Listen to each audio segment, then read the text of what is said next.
Salut, si tu galères à trouver des clients B2B avec tes emails de prospection, la raison ce n'est pas parce que la prospection par email ne marche pas. En réalité, tu commets sûrement quelques erreurs classiques que je vois souvent. Aujourd'hui, je vais te partager 6 raisons plus une bonus qui t'empêchent de signer des clients grâce à la prospection par email.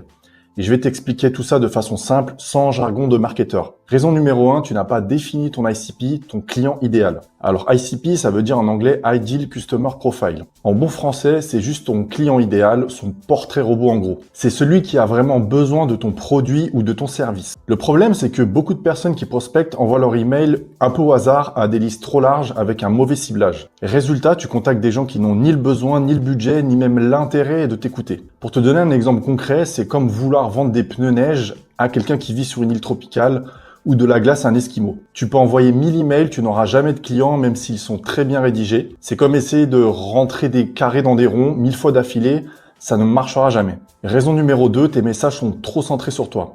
Erreur fréquente que je vois souvent, tu passes ton temps à parler de ton entreprise. On est une super agence, on a 10 ans d'expérience, on travaille avec des grands comptes, etc., etc. Mais en fait, ton prospect, il s'en fiche de ça. C'est de la prospection à froid, il te connaît ni d'Ève ni d'Adam. Ce qu'il veut savoir, c'est comment tu vas l'aider lui. Ses problèmes, ses objectifs, ce qu'il a à gagner. Si tu ne pars pas de ça, ton email ressemble à une plaquette commerciale envoyée en masse et ça, personne n'a envie d'y répondre. Raison numéro 3, tu cherches à vendre dès le premier email. Beaucoup de personnes qui envoient des mails de prospection veulent décrocher un contrat ou un rendez-vous d'une heure dès le premier message. Mais mets-toi à la place du prospect une seconde. Est-ce que tu dirais oui à un inconnu qui te demande d'emblée une heure de ton temps? Je pense que non. Un email de prospection, c'est comme une conversation. D'abord, tu attires l'attention, ensuite tu crées de l'intérêt et seulement après, tu proposes un échange. Si tu vends trop tôt, tu casses la relation avant même qu'elle ne commence. Au fait, petite parenthèse rapide. Si tu aimes ce genre de contenu, sache que je partage encore plus d'astuces exclusives dans ma newsletter.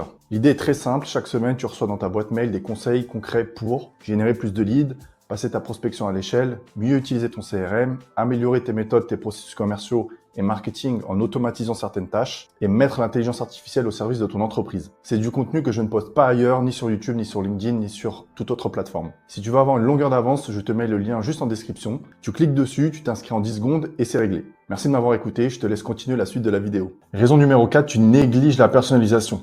Un email générique, ça se repère à 100 km. Tu sais ces emails où tu sens que tu n'es qu'un nom de plus dans une énorme liste. Pour éviter ça, ajoute 1 ou 2 détails personnalisés. Mentionne un projet récent de l'entreprise prospectée, fais référence à un post LinkedIn du dirigeant, fais référence à sa présence à un salon spécifique, montre que tu sais à qui tu parles. Ton prospect doit sentir que ce message est pour lui et pas pour 500 autres personnes. C'est ce petit effort qui fait toute la différence. Et raison numéro 5, tes emails ne donnent pas envie de répondre. Ici, je parle du call to action, c'est-à-dire la petite action que tu demandes à ton prospect à la fin de l'email. Beaucoup de personnes font 2 erreurs principales. Soit ils ne demandent rien de clair, juste un tenez-moi au courant et du coup ça tombe à l'eau parce que c'est pas précis. Soit ils demandent trop, par exemple un rendez-vous d'1 heure directement, c'est beaucoup trop engageant pour quelqu'un qui ne te connaît pas. La bonne approche, c'est un petit pas. Poser une courte question, demander un avis ou proposer un échange rapide. Bref, une action simple qui ne fait pas peur et qui est peu engageante. Raison numéro 6, tu n'as pas de suivi, les fameux follow-up. Un follow-up, c'est un email de relance. La plupart des gens qui prospectent envoient un seul email et attendent une réponse comme si c'était un SMS. Mais en prospection, ça ne marche pas comme ça. La majorité des réponses arrivent après la 2e, 3e, voire 4e, 5e, 6e relance. Et attention, une relance, c'est pas un simple « je me permets de revenir vers vous ». Il faut vraiment apporter de la valeur, donc une info utile, une statistique, une ressource, bref, montrer que tu apportes de la valeur toujours et encore. Et là, on arrive à la raison bonus.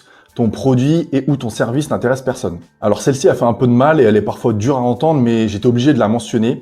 Peut-être que ce que tu proposes n'intéresse tout simplement pas les personnes que tu prospectes. J'ai déjà vu des personnes s'y prendre correctement dans leur prospection par email, mais sans résultat. Et souvent, c'est parce qu'elles n'ont pas vérifié si ce qu'elles proposent a un réel intérêt. Avant de lancer tes campagnes de prospection automatisées, tu dois être sûr et certain d'avoir déjà vendu et d'avoir un marché précis. Être sûr que ce que tu proposes comble un besoin spécifique et que les gens sont prêts à payer pour ça. C'est le product market fit dans le langage des start-upers. Voilà, tu connais maintenant les 6 raisons principales qui t'empêchent de trouver des clients avec tes emails. Je vais résumer rapidement. La première, c'est de ne pas avoir d'ICP clair.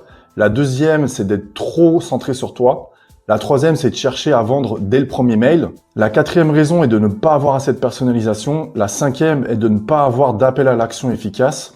La 6e, ne pas avoir d'email de suivi. Et la petite raison bonus, pas de product market fit. C'est une raison assez rare, mais je souhaitais quand même le mentionner. Si tu veux aller plus loin et apprendre à structurer ta prospection efficacement, je t'ai mis un lien dans la description de la vidéo vers ma newsletter où je partage mes meilleures stratégies. Tu as aussi tout un tas de cadeaux que tu peux télécharger gratuitement, toujours dans la description de la vidéo. Merci d'avoir visionné la vidéo et je te dis à une prochaine fois.